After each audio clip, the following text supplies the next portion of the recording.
Bueno, muy buenas tardes, ¿cómo están? Gracias. Y hoy día tenemos un nuevo encuentro docentes, que es una nueva modalidad que empezamos este semestre, que en vez de los talleres que duraban 3 horas y que a veces eran un poco largos, quería almorzar, juntarse, poder conversar un poco sobre docencia. Siempre puedo, en este caso tenemos a una invitada que es Valeria Grau, profesora de la Escuela de Psicología, que va a estar a cargo, yo solamente la voy a presentar y después no. Así que disfruten su almuerzo, disfruten este espacio, y mi idea, como somos poquitos y tenemos un poco de tiempo, es que puedan ustedes también ir preguntando las cosas que necesiten, las dudas, que haya harta interacción. ¿Sí? Gracias, Vicente. Bueno, primero agradecer a Vicente y Marcelo que me invitaron a la sesión de hoy día. Les cuento que yo he investigado este tema de las habilidades metacognitivas y cómo uno las puede ser más pequeños, ¿no? Como en primer ciclo básico especialmente, también un poco en segundo ciclo básico. Hay menos investigación acerca de cómo promover habilidades metacognitivas en la universidad, en parte porque hay una cierta creencia de que los chicos ya han desarrollado tales habilidades, lo que no han nacido, algunas sí, otras no tanto. Y lo que sí yo he tenido más experiencia, como que en mi propia docencia universitaria, el ir como incorporando estos elementos de enseñanza metacognitiva dentro de esa enseñanza universitaria. Ahora, lo que yo les quiero contar hoy día, lo que a mí me habían contado además Marcelo y Vicente, era que la idea de esto fuera como también una conversación, no solo como que yo les contara algo, entonces les voy a contar un poquito como el concepto, qué se sabe acerca de cómo promoverlo en el aula. Vamos a ver un video de que los chicos también identificaron de otro profesor de aquí de la universidad, una profesora, y como observar algunas estrategias metacognitivas en el aula, como observar algunas estrategias metacognitivas en el aula, como promoverlas, y tal vez también conversar con ustedes, porque obviamente es súper distinto según el área disciplinar en la que uno está, acerca de cómo quisiera adaptar esa estrategia metacognitiva. Entonces mi idea es como contarles primero como en relación al concepto, en relación como estrategias generales de promoverlo en el aula, ver este video y como conversar un poco. Pero tal vez para comenzar me gustaría que me contaran ustedes como a lo mejor de qué área vienen y si, no sé, pues si ustedes qué entienden por metacognición, cómo lo aplican en el aula, ¿no? Como qué experiencias tienen de eso. Quien quiera, no tienen que ser todos necesariamente, pero cuenten algunos como de dónde vienen y... Hola. Hola, soy Loreto, trabajo en la Facultad de Ciencias Biológicas. ¿Ya? Y la verdad que me encontré con el concepto de metacognición cuando empecé a hacer clases de gente de pedagogía. Y ahí entonces la Facultad de Educación, por eso, porque no me queda claro, he leído algunas cosas, pero no me queda muy claro ni el concepto ni cómo explicarlo. Perfecto, bueno, eso es lo que quiero saber, porque a lo mejor venían por fin de la sesión, no tengo idea, quiero saber, ¿cómo dices? ¿Cuál es tu nombre? Loreto. ¿Cómo dice Loreto? O a lo mejor sí sé lo que es, pero no sé cómo aplicarlo. Entonces quería más o menos como, además esto es una conversación, saber un poco de dónde vienen ustedes. Gracias, Loreto. ¿Alguien más? ¿Está la situación de Loreto? O sea, ingeniería. ¿ya? Venís como para enterar un poquito, ya, súper. ¿Alguien sabe más acaso del término? ¿Lo ha escuchado antes? ¿Lo aplica? Yo vengo del CAR, ¿Ya? Y, tú lo debes haber escuchado, porque... Claro, de hecho, de lo que más trabajamos con el concepto de autorregulación también, es muy importante para los alumnos que aprendan a tener estrategias. Entonces, por eso mismo vengo a ver si hay algo que nos va a costar para promoverlo en el aula. ¿Quieres hablar? De educación. Claro, tú también lo dejas. Estamos en la comisión, pero a mí lo que me gustaría es como aterrizarlo en estrategias puntuales en el público de educación superior. Súper. Yo soy Oscar Ruelo de la Facultad de Agronomía e Ingeniería Forestal y empecé a hacerle un ramo hace un año atrás a alumnos más pequeños, finalmente hacía posgrado, cuarto y quinto año, más jóvenes. Y me he dado cuenta que el tema como de la metacognición, como hasta donde yo lo entiendo, ¿no es cierto?, el proceso de aprender y todo lo que lo acompaña, me parece que va a ser cada vez más relevante, porque veo una tendencia hasta cierta manera preocupante en cómo los alumnos van cambiando, digamos, de hábitos o de su aproximación en el aula. Entonces veo como una necesidad importante de reenfocar un poco la educación. Súper. Súper.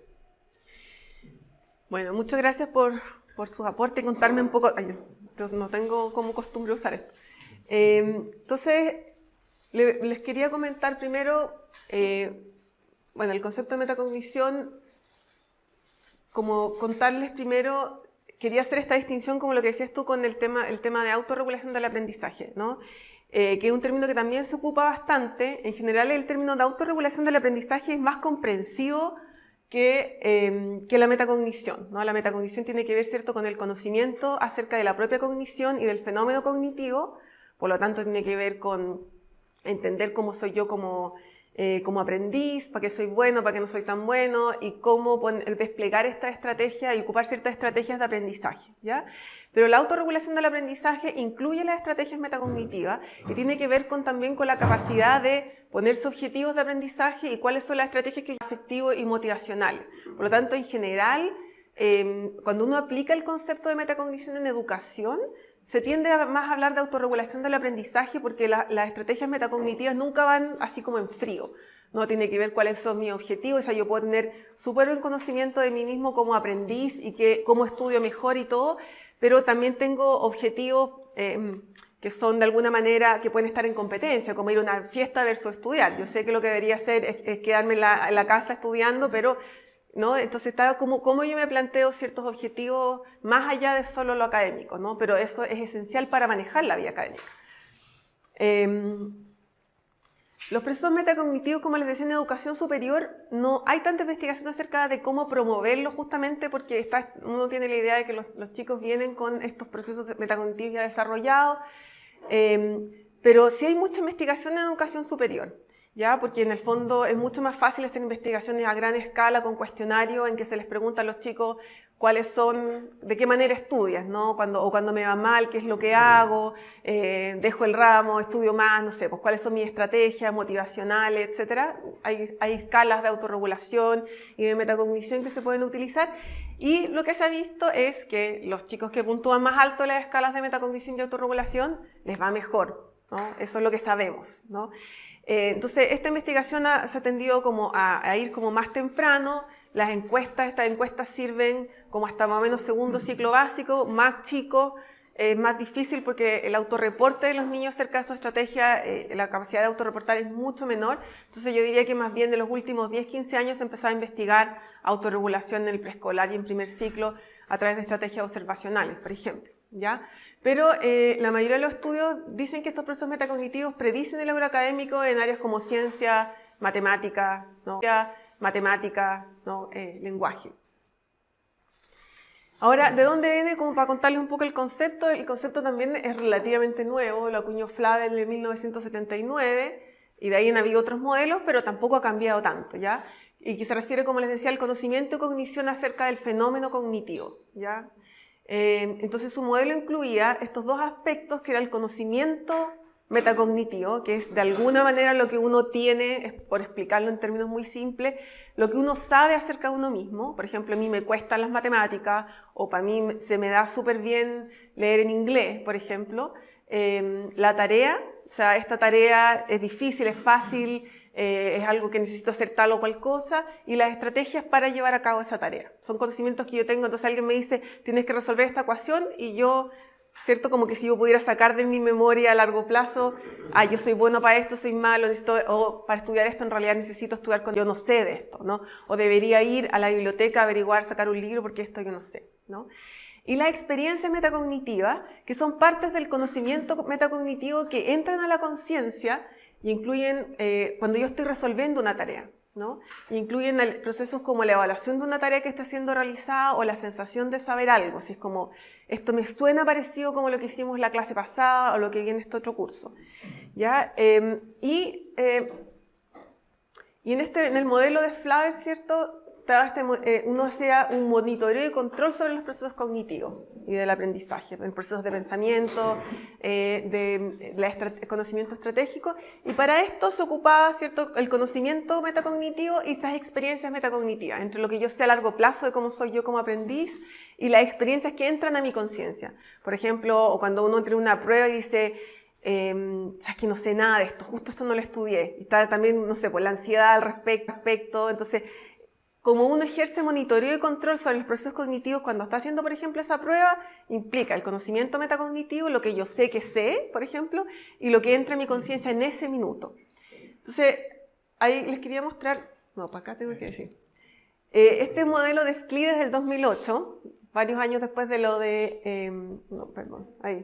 de lo de Flavel, pero es muy parecido, ya como para contarles que tampoco han cambiado tanto. Entonces, lo que ella define es que el conocimiento metacognitivo, ¿cierto?, es este conocimiento declarativo almacenado en la memoria que contiene modelos de procesos cognitivos como el lenguaje y la memoria y contiene información acerca de sí mismo y de otras personas como sujetos cognitivos. Por ejemplo, esta persona sabe harto de ecuaciones, voy a preguntarle a esta persona, ¿ya? Y las estrategias, meta, etcétera. Es como lo que yo ya sé acerca del proceso de aprendizaje. La experiencia metacognitiva, que estaba en el modelo, ¿cierto?, de Flavel, lo que la persona está consciente de experiencias al llevar a cabo una tarea. Y tienen la forma de, que les voy a contar al tiro lo que son, las sensaciones metacognitivas, juicios metacognitivos y conocimiento específico de la tarea que se está realizando, lo que entra en mi conciencia en ese minuto. Y las habilidades metacognitivas tienen que ver con el uso deliberado de estrategias para controlar la cognición, por ejemplo, y son estrategias de planificación, orientación, monitoreo de la ejecución de una acción planificada, de evaluación del producto. Esto incluye cosas como lo que yo hago al monitorear o evaluar cuando estoy haciendo una tarea en clase o a más a largo plazo. Por ejemplo, yo puedo decir, me eché este curso el otro semestre, quiero pasar este curso, entonces por lo tanto voy a estudiar todos los jueves de la mañana y yo sé que para estudiar, voy de nuevo al conocimiento metacognitivo, necesito tener un lugar tranquilo. Ya necesito que no haya más gente, entonces voy a procurar que esos jueves en la mañana me voy a reservar un casillero, ¿no? Entonces pueden ser también cosas a largo plazo, no necesariamente lo que está ocurriendo mientras resuelvo la prueba. O sea, las habilidades metacognitivas juegan un rol en el minuto, pero también un poco más a largo plazo. Y respecto a estas experiencias metacognitivas, que son estas cosas que entran a la conciencia cuando uno está, ¿cierto?, resolviendo una tarea o enfrentándose a una tarea, se han investigado también bastante porque tiene que ver muchas veces con qué es consciente y qué no es consciente de la metacognición.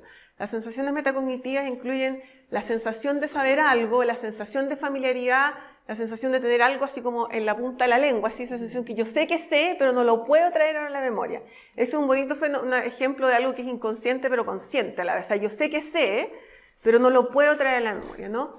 O la sensación de dificultad, esto me está costando demasiado, ¿ya? Y eso, ¿cierto?, influye, me está costando demasiado con esta estrategia, voy a ocupar esta otra, por ejemplo. El juicio metacognitivo tiene que ver con la estimación del esfuerzo implicado en la tarea y del tiempo que uno va a necesitar para realizar una actividad. Entonces, cuando uno se enfrenta, o voy a dejar esta pregunta para el final de la prueba, por ejemplo, o voy a hacer este trabajo, me va a tomar mucho tiempo, por lo tanto voy a tener que organizarme en las semanas que queda el semestre, ¿cierto?, para llevarlo a cabo. Y el conocimiento específico es la información de la tarea que estamos atendiendo, ideas o pensamientos de los que estamos conscientes cuando realizamos la tarea. O sea, eso tiene que ver además sobre todo específico de dominio, ¿no? Lo que yo sé respecto a cómo realizar esta tarea.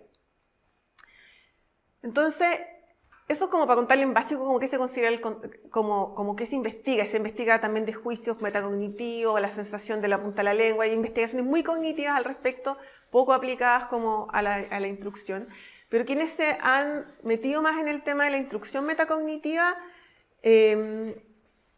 han hablado como de estos 3 principios generales, les voy a contar después algunas estrategias más específicas.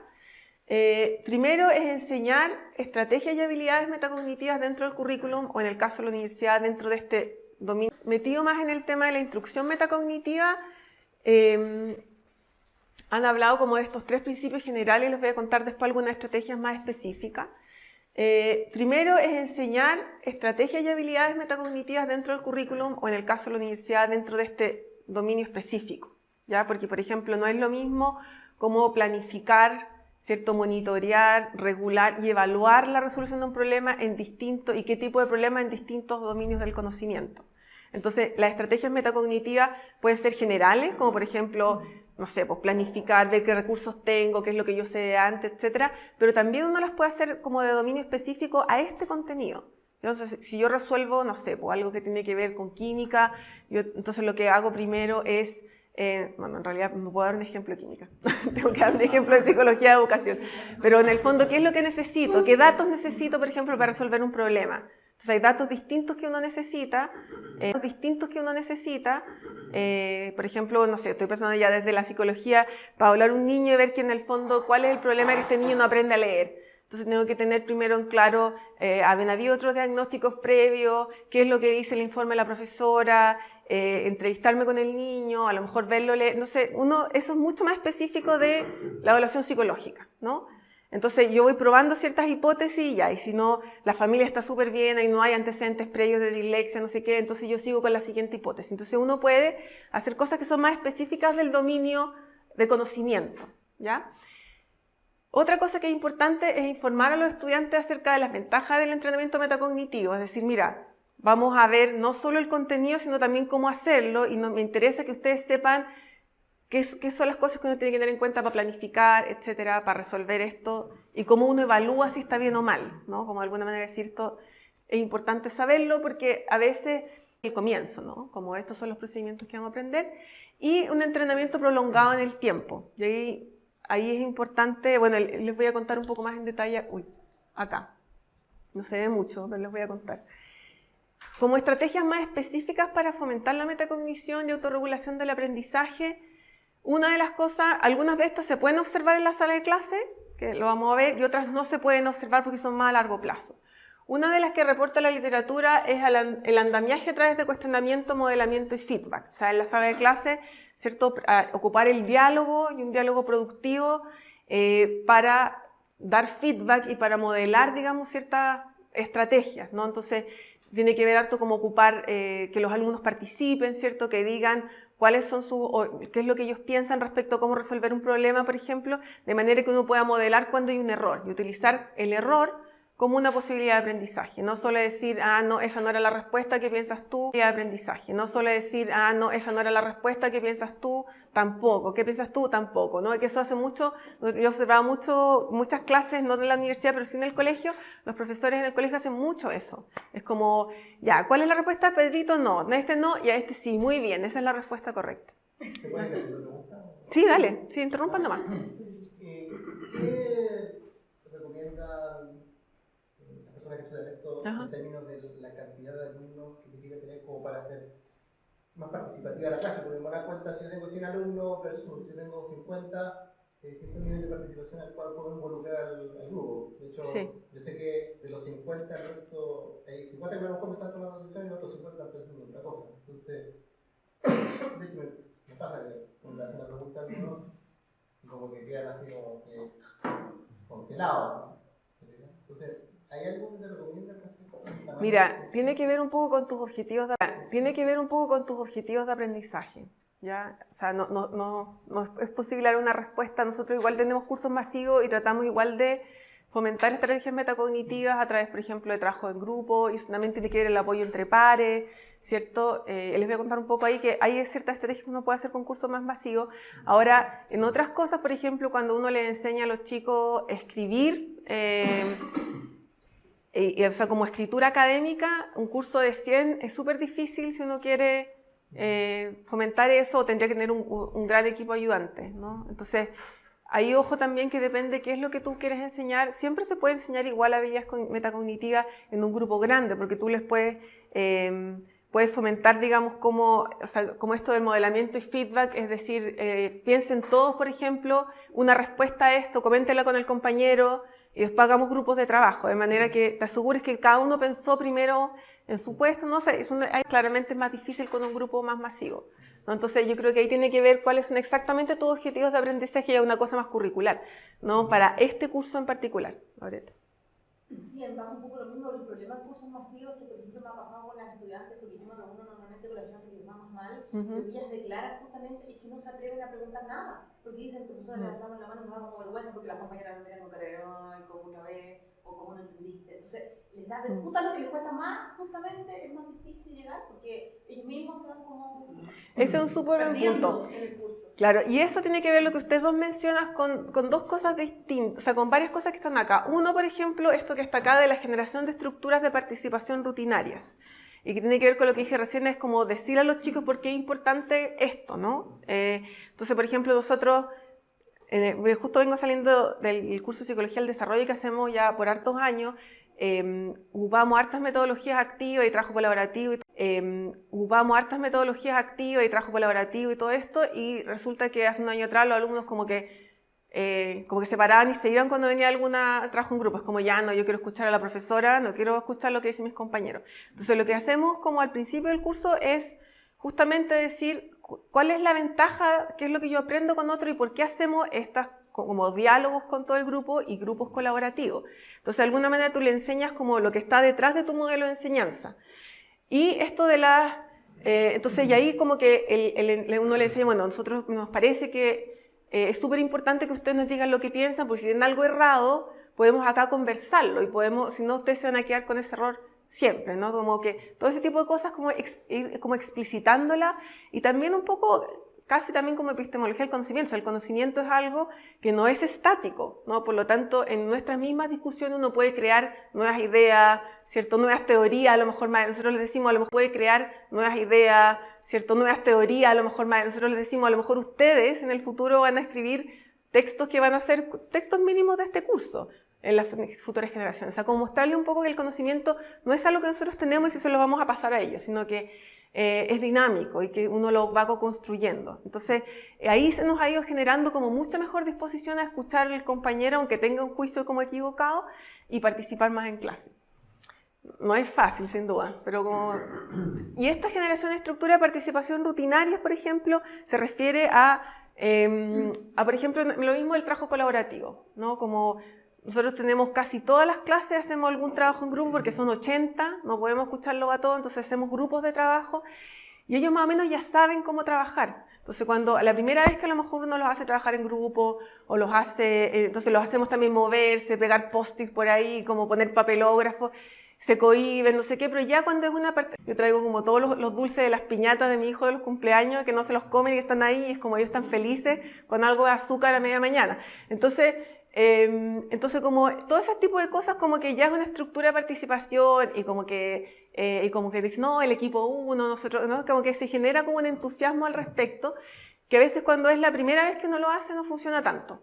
Y en los colegios nos pasa, por ejemplo, con los profesores, lo que decías tú, pues, por ejemplo, que el profesor le dicen ya, entonces uno les dice, tienen que preguntar a los estudiantes qué es lo que ellos entienden de este concepto, y el profesor le pregunta y el alumno queda como, ¿por qué me pregunta a mí? Porque hay que generar esa estructura de participación. El alumno no está acostumbrado a que le pregunten una respuesta o por qué. ¿Por qué piensas tú que la resolución de la ecuación es 9?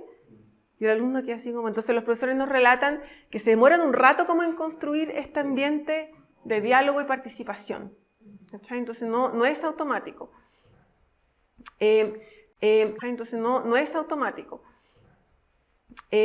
También el tipo de tareas...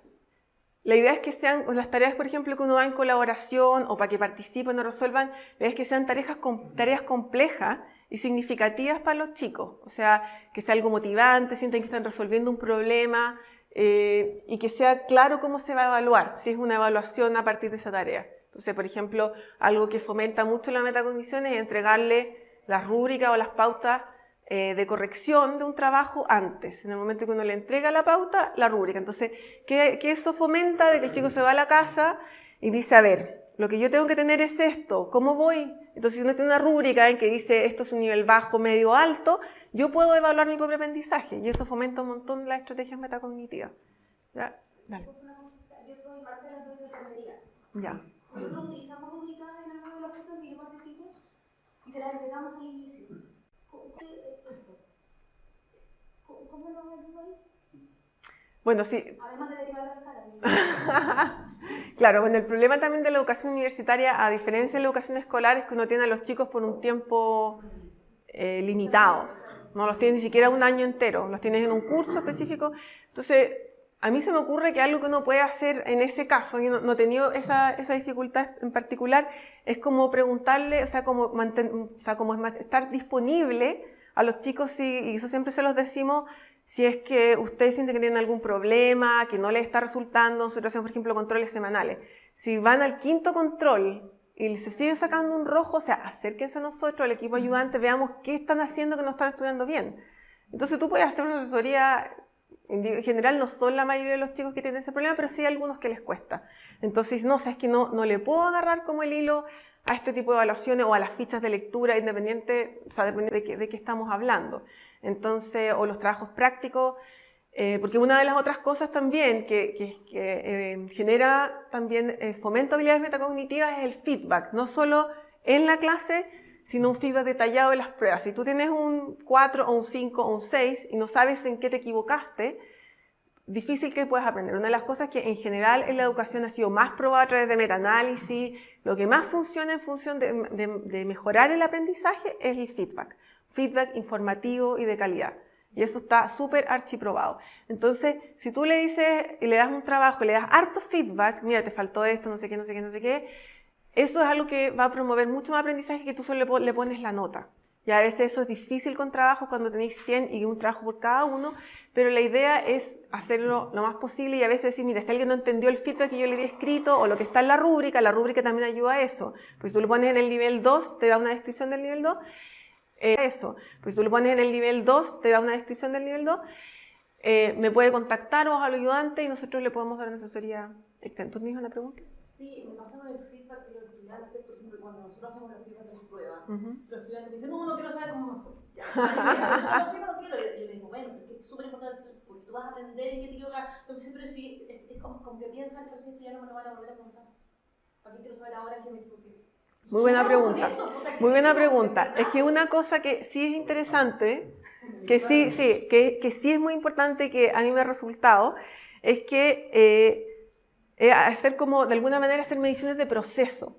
No solo el producto, o sea, este concepto y la prueba, el concepto de la prueba, el concepto de la prueba, sino que hay alguna evaluación durante el semestre que implique retomar lo anterior. Entonces, por ejemplo, ahora en desarrollo lo que hacemos es que la primera parte es como más teoría y la segunda más evidencia, pero en la segunda prueba tienen que volver a... O en otros grupos que he hecho como cursos de magíster, por ejemplo, en que ellos tenían que escribir un ensayo, les hago 3 entregas del mismo trabajo. La primera entrega los tiro a partir, o sea, les aplico la rúbrica tal cual y se sacan muchos rojos, pero eso vale el 10% de la nota del trabajo.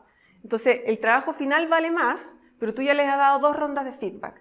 Entonces, ahí tú sientes que el feedback es informativo, si no lo vaya a ver nunca más, también tienes un poco razón. O sea, no es lo más sabio de hacer, pero si tú, sobre todo, yo pienso que esto es importante para los primeros cursos, ¿no? Que se forma, uno tiene la oportunidad de formar a los universitarios como con una cierta forma de estudiar en la universidad.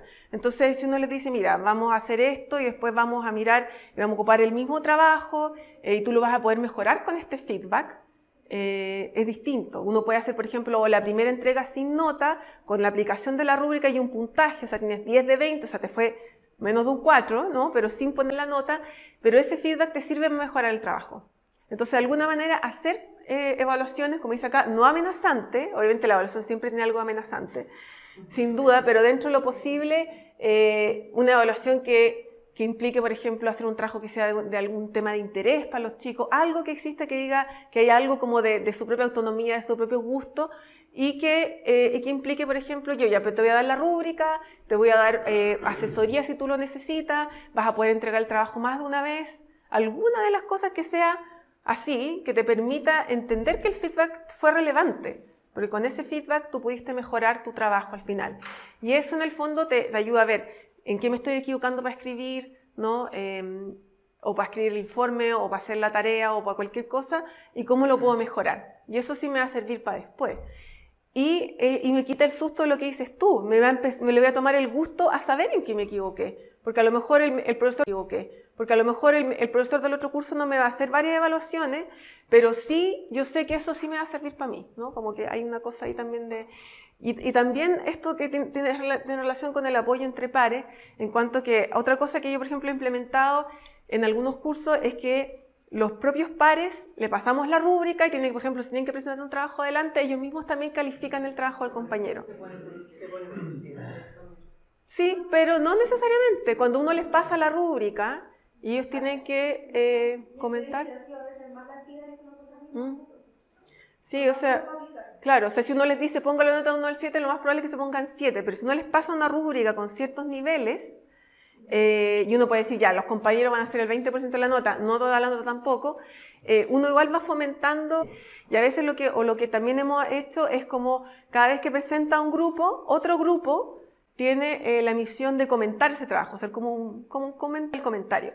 Por lo tanto, si el otro comentó puras cuestiones buenas y no se fijó cosas que de verdad eran como aspectos negativos del trabajo, ese grupo va a tener mala nota también. Entonces, ayudar un poco a eso, a que ellos aprendan a evaluar el trabajo de otro, a evaluarse a sí mismos, a hacer preguntas relevantes, ¿no? Que eso es lo que quiere la universidad también, o sea, que ellos sepan hacer preguntas, cuestionar la solución de otro compañero.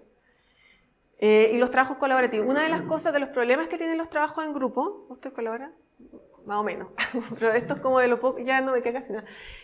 Una de las cosas que tienen los trabajos colaborativos es que hay algunos que no trabajan, ¿cierto? Algunos que trabajan más que otros, y en ese sentido, una de las cosas que, por ejemplo, nosotros nos hemos dado cuenta en la carrera, que es importante en algunos cursos iniciales enseñar a los chicos qué es colaborar y unirlo al tema de la ética y la integridad académica, ¿no? O sea, como que uno no puede, es una falta grave la integridad académica dejar que los otros compañeros hagan el trabajo, ¿no? ¿Y qué significa colaborar? Entonces vamos a incluir a partir del próximo año en un curso que es como más integrativo de alguna manera, qué significa colaborar, qué es una buena colaboración versus una mala colaboración, etc. Eso yo creo que... Una pregunta. Dale. ¿Qué pasa si el alumno que no colabora, hay alguna forma que tú recomiendes como aplicar alguna sanción, alguna nota? Te cuento un caso, porque tengo un alumno que me dijo, ¿sabes qué? Me vino a decir a la presentación que ¿sabes que tengo una alumna que nunca aportó en el trabajo grupal? Y le dije, sería bueno con lo que se comentaba antes. Sí, también lo hubiera hecho lo mismo. Una carta del asunto. Y además para escuchar la otra parte, porque yo no sé qué pasó ahí. O nunca le llegaron los mails, con el spam. O sea, puede haber distintas posiciones, pero el alumno estaba por oscurecido. Y como cuando le dije, escucha, también tengo que buscar una parte, también como que se enojó, porque yo no voy a casi como que con el spam. O sea, puede haber distintas posiciones, pero el alumno estaba por oscurecido. Y como cuando le dije, escucha, también tengo que buscar una parte, también como que se enojó, porque yo no voy a casi como que yo le estaba diciendo, oye, estás mal, porque quiero luchar otra parte. Y todo funciona distintas.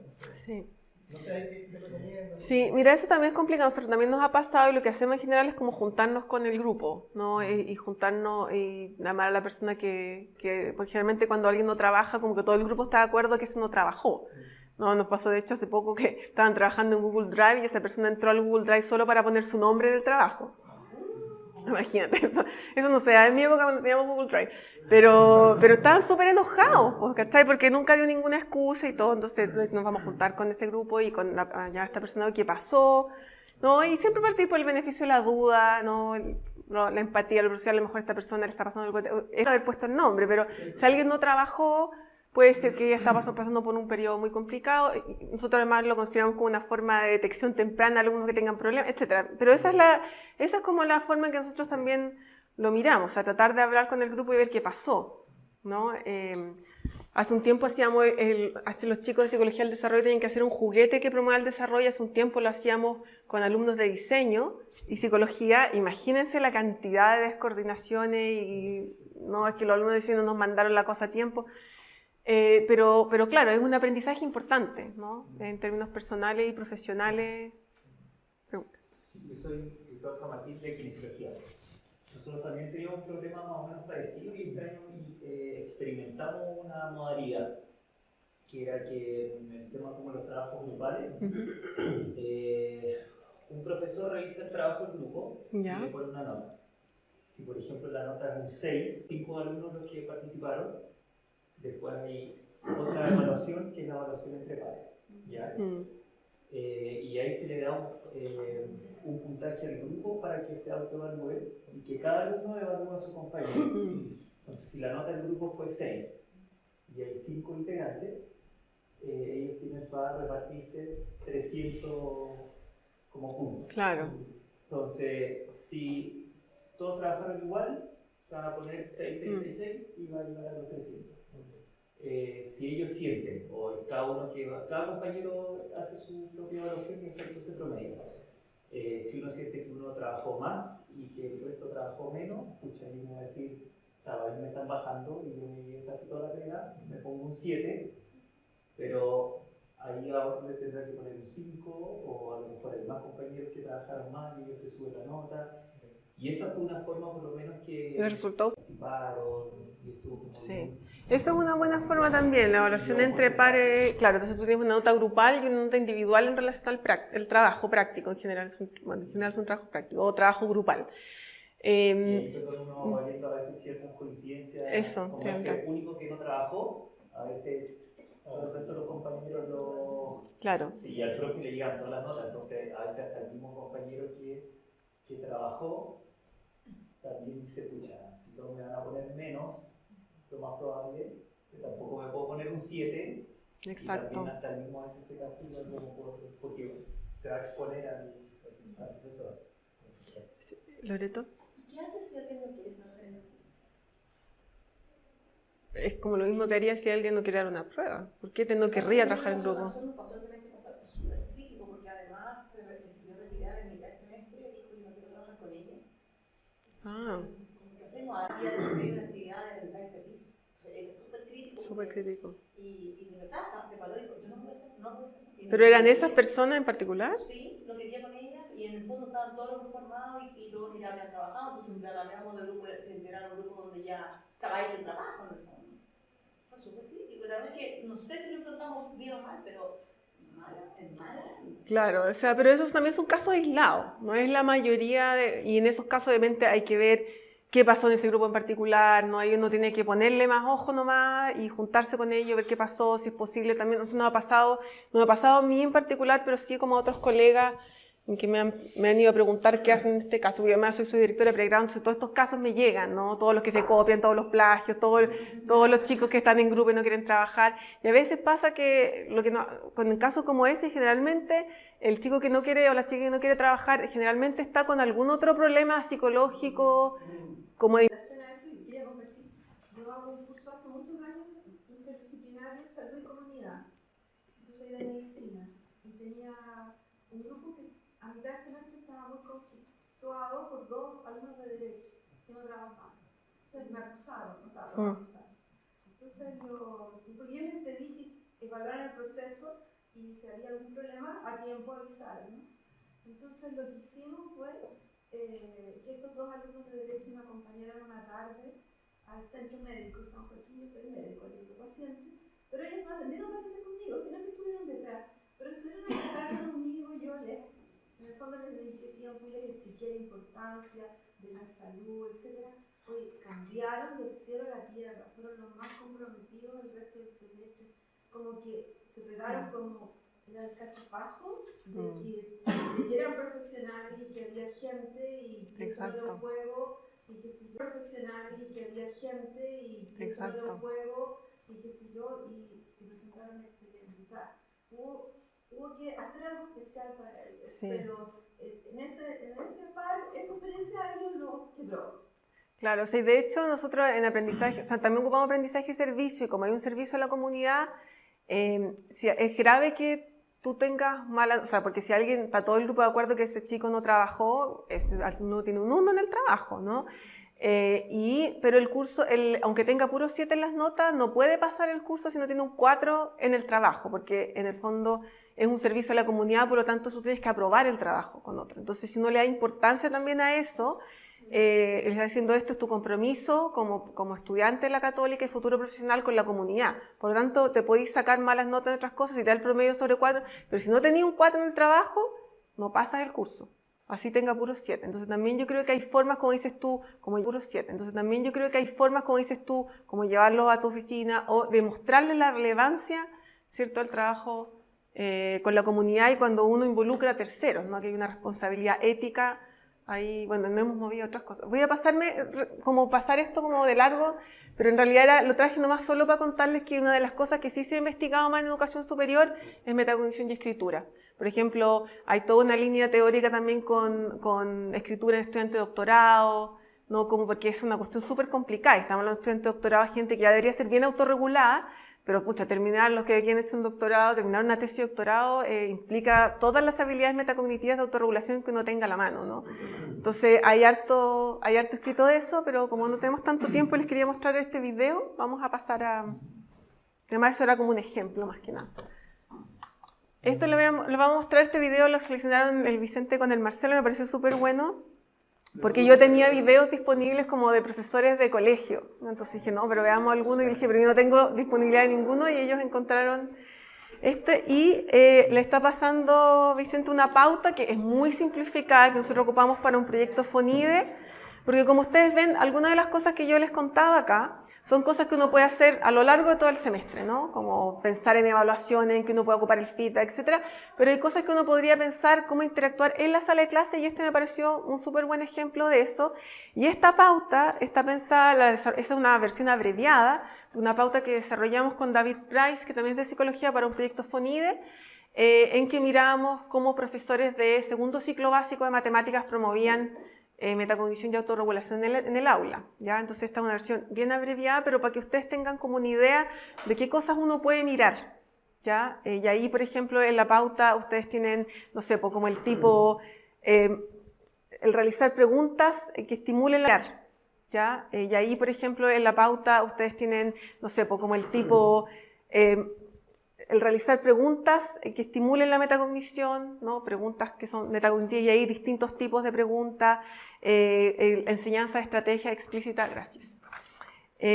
Fomentar la búsqueda de distintas soluciones a un problema, ofrecer pistas en vez de dar la respuesta, como esto en vez de decir sí, no, cuando nadie en la clase te dice la respuesta correcta, dice, a ver, pero si pensamos en tal cosa, si pensamos en lo que vimos en la clase pasada, entonces uno les da como pista, sin decirles la respuesta correcta al tiro, todo el trabajo con el error, ¿no? Cómo uno puede ocupar el error para clarificar un concepto, pensar en voz alta, que es cuando el profesor describe, por ejemplo, resolviendo un problema de cualquier tipo, el profesor puede describir su línea de pensamiento, cómo yo llegué a esto, y pedirle a los alumnos que también puedan, ¿cierto?, describir su línea de pensamiento y enseñar y modelar estrategias metacognitivas. Entonces, para que ustedes tengan una cosa muy sencilla de cómo, porque esta es una versión abreviada, y queríamos mostrarles este video que es de una clase de arte, me imagino. Los videos que miré, ninguno de los contenidos soy familiar, pero me pareció que habían algunos elementos de la pauta. Quería que comentáramos después. Dale. Apaga todas las luces mejor. Ahí. Desde 4 puntos de vista. Van a tener 20 minutos para cada uno de estos puntos de vista. Entonces, esto es como la sillita musical. Van a pintar una vez y yo les voy a decir ya tiempo, van a arreglar su tela, se van a cambiar a otro trip, ¿ok? Con otra persona, y van a pintar sobre lo que ya pintaron. Entonces van a pintar sobre mojado, van a tener que modificar su cuadro. ¿Se entiende? Cada vez van a un poco ensuciarlo. No se preocupen, esto es caótico. Lo que quiero que hagan, en lo posible, es si les puede registrar, ¿ok? Oye, están llegando súper tarde. No lo digo solo por ustedes, sino que por varios que llegaron más tarde. La clase empieza a las 10. Tratan de llegar a las 10 y se demoran en prepararse el material. Ok, vamos a partir ahora. Ya, también porque estamos trabajando cronometrados. Pongan su tela y tienen que utilizar este modelo. Después vamos a cambiar. Pero hay que anotar la clase, ¿no? No, no necesariamente. Busquen la estrategia que ustedes crean que son las más rápidas, o las que pueden servir más. Lo que les recomiendo, por ejemplo, es trabajar con brochas. Intentar trabajar con pinceles anchos.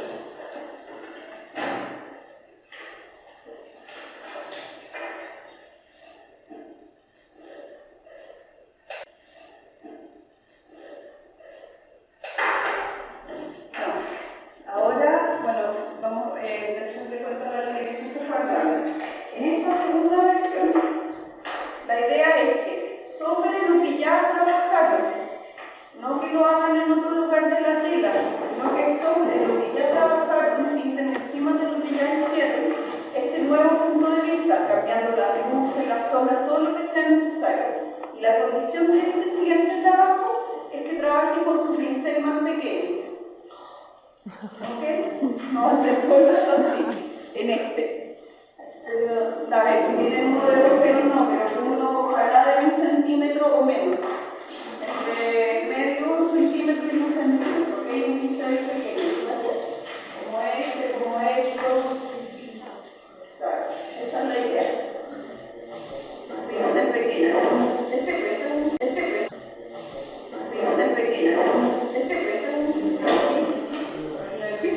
claro, tú empiezas pero grande, no es muy chico. Es que este vestido es demasiado chico, ¿eh? No, pero es el juego. Sí, porque los otros ya son más grandes. Ese, el chiquitito. Todos van a hacer lo mismo si no se ponen.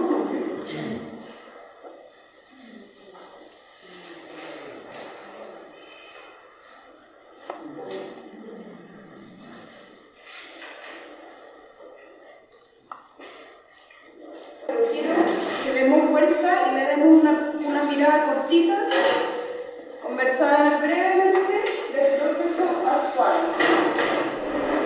Acá es muy fácil, ¿no? Ya, el tuyo también. ¿Saco fotito? Esta es una miradita de los trabajos que hicieron los demás. ¿Cómo van? Expectativas, sobre mojado, o sea, ajusten las expectativas. Pero, ¿qué cosa me gustaría antes de seguir conversar? Observen dentro de los trabajos de los compañeros qué estrategias son efectivas para representar el modelo en total en el corto tiempo que tienen. ¿Qué estrategias, cuáles trabajos tienen, les parece a ustedes, estrategias que son efectivas dadas las condiciones? Poco tiempo, moviéndonos.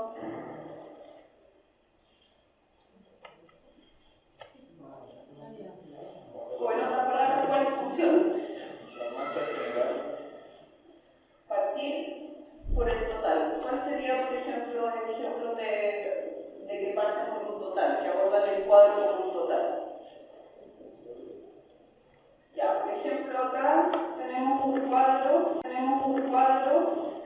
en que hay ambiente, ¿verdad? Es importante este tema porque en varios vi uno que parten con un detalle. Entonces, estoy totalmente de acuerdo. La primera estrategia que funciona es pensar del total a las partes y no de las partes al total.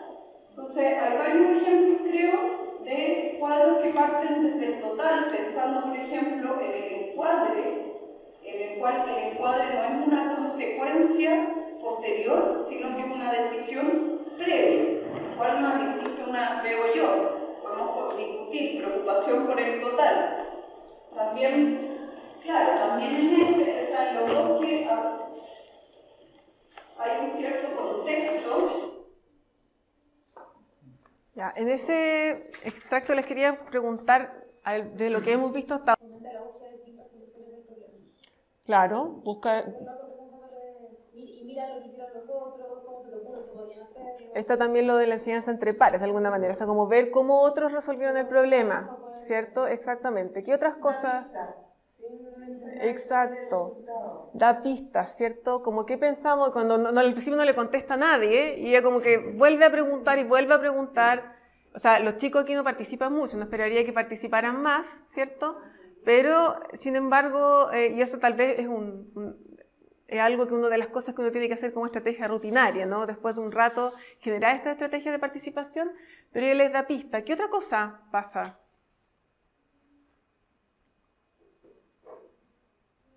¿A qué trata ella de llegar como objetivo de la clase? Cuando terminan ellos de hacer el trabajo. Y los hace mirar el trabajo. Exactamente, y de alguna manera desde el arte es como una estrategia metacognitiva. O sea, cuando ustedes tienen que hacer esto, es mejor partir por el encuadre y trata de construirlo con ellos. O sea, fíjense en los demás. Entonces parece que lo que más nos resulta cuando tenemos poco, porque ella les pregunta incluso, quiero que pensemos en las mejores estrategias para cuando tenemos poco tiempo y trabajamos sobre mojado y todas estas cosas y no tenemos los mejores pinceles, ¿cierto? ¿Cuál es la mejor estrategia para acercarnos a este tipo de trabajo? En que ellos tenían que, ¿cierto?, mirar esta cuestión de distintos puntos de vista. Y la mejor estrategia era, o sea, fíjense, y trató de que ellos lo descubrieran, ¿no? Y alguien dijo, bueno, los que partieron por el todo y no por un detalle del dibujo. ¿Ya? Entonces, ella, si uno piensa como en la pauta, lo que ella hace acá es enseñar y modelar estrategias metacognitivas de dominio específico, ¿no? Que era en relación a la pintura. Ella describe su proceso de pensamiento de alguna manera como ella llega a pensar eso también, ¿no? Como la evidencia que la hace pensar eso, no estrategias metacognitivas de dominio específico, ¿no? Que era en relación a la pintura. ella describe su proceso de pensamiento de alguna manera como ella llega a pensar eso también, ¿no? Como la evidencia que la hace pensar eso. No solamente les dice, ustedes tienen que pensar, ella podría haber dicho lo mismo en una frase así, mira, cuando ustedes miran a, tienen que partir por el encuadre. En vez de eso, ella los hace tomar fotos de su trabajo. Que ellos mismos darse cuenta que tomar fotos de su trabajo en distintos momentos, eso también fomenta la metacognición de cómo van las distintas etapas y en qué me fue mal. Entonces, de alguna manera, y también les dice, estamos trabajando con pinceles no tan buenos, sobre mojados, no sé qué, de alguna manera también como que valida el error, ¿cierto? Nos estamos equivocando, es el primer trabajo que usted baje la expectativa, como diciendo que no es lo importante el dibujo bonito, sino que estamos aprendiendo, ¿no? Y eso también, de alguna manera, no es exactamente como está acá, pero sí ella ocupa el error, ¿cierto? Como oportunidad de aprendizaje, da pista y realiza preguntas, ¿cierto? Orientadas que estimulan también el pensamiento y el razonamiento de los chicos, ¿no? Y si uno piensa como tal vez lo que veíamos antes, este tipo de cosas, hay un cuestionamiento y modelamiento, ¿cierto? Apoyo entre pares, una evaluación no amenazante, o sea, no estaba evaluando a lo mejor ahí, pero es como, no importa que se equivoquen, ¿no? Vamos a ver esta cosa, ¿no? Y tareas que son significativas y complejas, ¿no? O sea, uno, claro, uno esperaría un diálogo de más alto nivel, pero a lo mejor eso se va a lograr con el tiempo. Y en realidad estamos como en la hora, ¿no? Pero la idea era como que en este ratito hicieran preguntas o pensaran de alguna manera, lo que habíamos pensado originalmente es que pensaran en qué forma, a partir de la clase, podrían pensar en que ustedes aplican esto en sus salas. O no, lo han comentado un poco en este rato, ¿no? Ha sido un poco bien dialogable, les agradezco eso. Pero también a lo mejor preguntas que tengan como las que han hecho ahora, como para ir cerrando. Dale. Ah, qué bueno.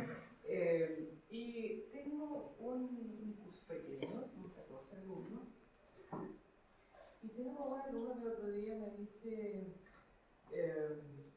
no, a mí no me interesa conocerme a mí mismo, a mí no me interesa saber quién yo soy. Fue a raíz de un trabajo que hicieron que lo reflejaba cada uno, un trabajo con una imagen pequeña, abstracta. Y yo me quedé como súper impresionada. Yo dije, no más de mi papá, Paulo Freire, ¿qué opinará? Que me dice una cosa como esa. Yo dije, qué joven. Yo como que me descolocó completamente. No quiero conocerme a mí mismo, no quiero... ¿Y no quiso hacer el trabajo? No, sigue como trabajando, como participando. Yo diría que incluso es bastante, digamos, nunca ha dejado de ir a clase, etcétera, etcétera. Pero como una especie de freno personal. Entonces las conversaciones no han podido nunca fructificar porque llega un momento que así como que dice, no quiero más, no quiero aprender más. Y sí. A mí por lo menos... Sí, yo creo que, bueno, yo creo que en el caso del arte uno podría decir, bueno, pero con lo que te conoces, digamos, puedes hacer algo, porque uno no se desconoce a sí mismo, pero yo creo que esos casos, o sea, a mi parecer, son casos que ameritan una conversación aparte. A mí me parece como medio grave, no sé si grave, pero complejo. O sea, un poco, para mí es un poco una petición de ayuda. A lo mejor desde la psicología, cuando alguien te dice, no quiero conocerme a mí mismo, no quiero aprender más, no quiero saber más de mí mismo, hay como un odio a uno mismo que puede ser peligroso. A lo mejor puede estar indicando algún proceso depresivo. ¿Cachai? Yo creo que esas cosas es bueno ponerle ojo y decir, ¿sabes qué? Me quedé preocupada. ¿Tú crees que necesitas algún tipo de ayuda? O sea, como que... O sea, yo creo que lo básico de todos los seres humanos es tener algún cariño por uno mismo, ¿no? Entonces yo creo que esas no son cosas, las cosas más bien regulares, sino casos que uno debe... Aquí algo raro. Sí, es un signo. Yo lo llamaría aparte, le diría a todos los servicios estudiantiles de la universidad, tú quieres, nosotros a veces lo llamamos y le decimos, ¿sabes qué? Te puedo conseguir llamar a solo estudiantil, te puedo pedir una hora para el día, ¿no?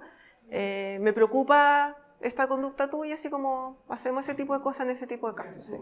Yo quería agregar ahí, que me ha pasado también en dos personas que he hecho un curso, que es algo bien paradójico, porque a mí me tocan como alumnos, son como, de alguna forma, como contestatarios con lo que yo propongo que hagamos, o con la, no sé, pues yo puedo harto aprendizaje activo, entonces como que ponen mala cara, o te contradicen un poco lo que estás diciendo, y viéndolo como más en perspectiva, y un poco más, o sea, más atrás en el tiempo, creo que durante el desarrollo del semestre son alumnos que al final igual están súper interesados, porque su resistencia viene de una involucración o sobreinvolucración incluso podría decir, y que a mí en algunos momentos como este alumno me traba el avance del curso, pero yo creo que es interesante esa propuesta como de, si es que uno también, porque también hay que como verse también, aplicando como la metacognición dentro de la misma práctica, es decir, cómo me afecta esto a mí, que un alumno vive esto, y puede ser interesante abordar eso,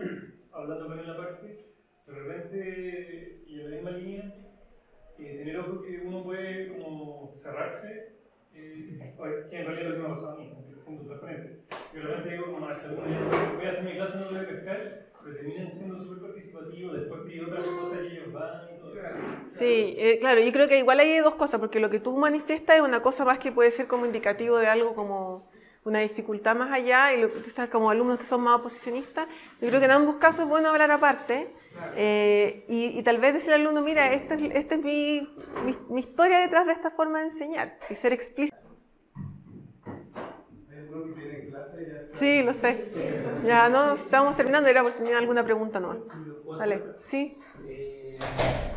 Sí, o sea, yo encuentro que estuvo súper bueno, así que qué bueno. Agradezco. Sí, como para tenerlo uno un poco más consciente de cómo poder fomentarlo.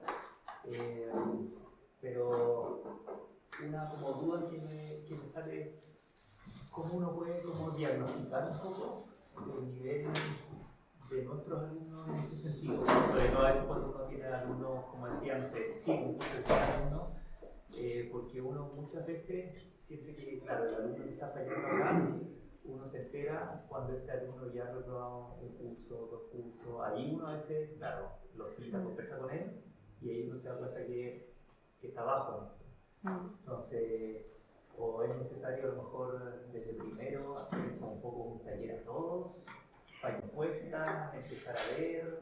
Uno podría hacer como, a ver, yo creo que de partida hacer un diagnóstico a un curso de 100 es imposible, ¿no? Pero uno sí podría a lo mejor pensar como una cosa más de currículum a los alumnos de primer año, pasarle algún cuestionario de estrategia de aprendizaje, o que alguien, no sé, pues relate al final del primer semestre cómo le fue, o la mitad, depende si tú estás pensando esto como desde la subdirección del pregrado o desde tu curso, ¿no? Pero si uno piensa desde el curso de uno nomás, yo creo que el generar evaluaciones tempranas, o sea, hacer evaluaciones luego en el semestre y no más bien al final, que te permita ver a quiénes les fue mal, quienes así dieron bote en alguna evaluación y poder hablar con ellos, por ejemplo, es algo que es muy simple. Y otra cosa sí puede ser, y ahí tú lo puedes mandar al CARAS, ¿no? Como decirle, ofrecerle algún tipo de ayuda extra, o también comunidad académica, ustedes pueden decir, bueno, hay algunos cuestionarios de autorregulación, podríamos pasarle a todos los estudiantes y ver cuáles están como más bajos. Comunidad académica, ustedes pueden decir, bueno, hay algunos cuestionarios de autorregulación, podríamos pasarle a todos los estudiantes y ver cuáles están como más bajos y los mandamos al CARAS, ¿no? Hay distintas cosas que uno podría hacer. Pero sin duda, si uno es como profesor nomás de un curso, yo te diría, tratemos de hacer evaluaciones desde el comienzo, como después del primer mes al tiro, de manera que haya tiempo de dar algún feedback,